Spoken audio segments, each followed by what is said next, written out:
Hey guys, it's Miss Crystal and we're gonna talk about books. So today I'm going to do missing people. There were so many books about people that had gone missing. Like I don't know what's on everyone's mind, but like there were a lot. So I picked out 4 though, and I'm gonna start with high school and then end with my middle grade, and like it'll be great. So without further ado, let's start. Strange Creatures. So Strange Creatures is about this brother and sister named Jamie and Annie. So Annie is the younger sibling, Jamie is the older. And when they were kids, they like created this land to deal with some things that were going on, that they named Gumlia. It's giving like very like Bridge to Terabithia vibes, like that sort of thing, where it's like these kids made up this like made up land in their minds, you know. And then they get a little bit older, right? Because they were like obsessed with it, and then they get a little bit older, they hit like middle school and everything goes haywire, and Jamie like vastly changes, and he like gets new friends and like doesn't care about like hanging out with his sister Annie anymore, and like he's just out here like living a crazy life. And then he just goes missing. Yeah, he just goes missing one day. Nobody knows where he's at. And then like days turn into like months, turn into years, and everyone's just kind of like moved on, I guess, except for Annie. And Annie believes that like he was taken by their fake land, Gumlia. Yeah, so she's like on a hunt for this magical land. Oh God, I feel so bad for her. She's on a hunt for this like magical land. But obviously like along the way, she learns a lot about her brother and about like what he was doing at the time of his disappearance. Yeah, I don't know what happened to him. So I guess you guys are gonna have to read it and tell me. Okay.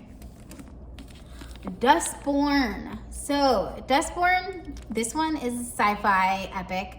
It is set this alternate universe land place where I think it's like desert or something. Like it's plagued by, you know, dirt, sand, dirt, dust bowls, whatever. Yeah, and there's this girl and her name is Delta. This is Delta right here. And she has a tattoo on her back that leads you to paradise, and paradise in this world is called Verdant, and nobody knows how to get there. But also, like, how would she read it? It's on her back. Like, why would they do that? But anyway, like, yeah, so she has a tattoo of the map on her back, and people would do anything to get it, so she has to like constantly hide her body. And then also her parents are taken by like scavengers, I guess, like raiders. And so she's like, I've got to find them and blah, blah, blah. So she like goes on a quest. And the only way she can find them though is by enlisting her best friend, who is missing. So she's got to first find him. And then I feel like in these books too, like paradise is never like what you think it is. So there's some crazy secret about Verdant that she doesn't know yet.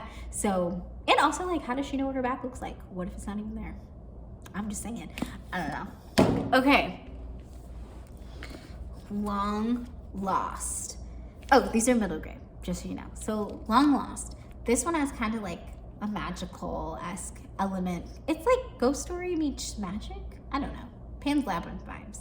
So anyway, this is about a girl, Fiona Crane.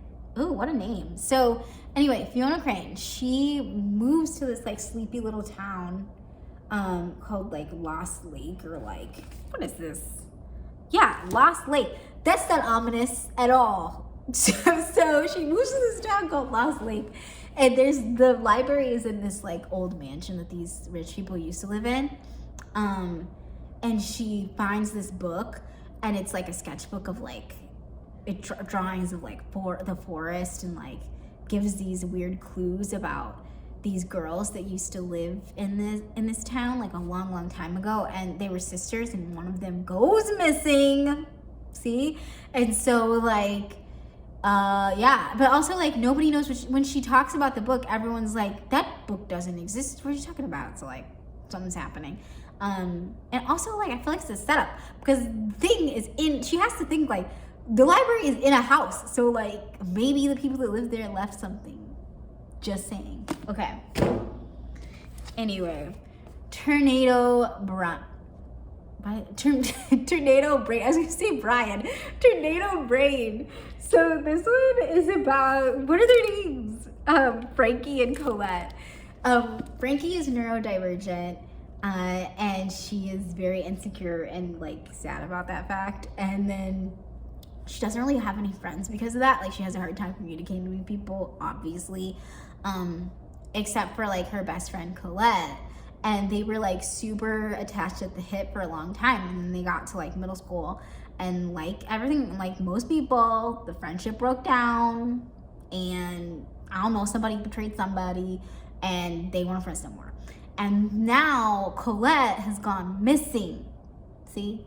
Missing. And Frankie is like, well, I'm gonna go out here and find my friend, you know what I'm saying? But she's gotta like work with her little sister to do it, and her little sister have issues, so they've got to work through that. And then also she's finding out more and more about her friend and what she was doing, because like I said, they weren't friends even at this time, so like she doesn't even know like suspects and things, like who would do anything to her.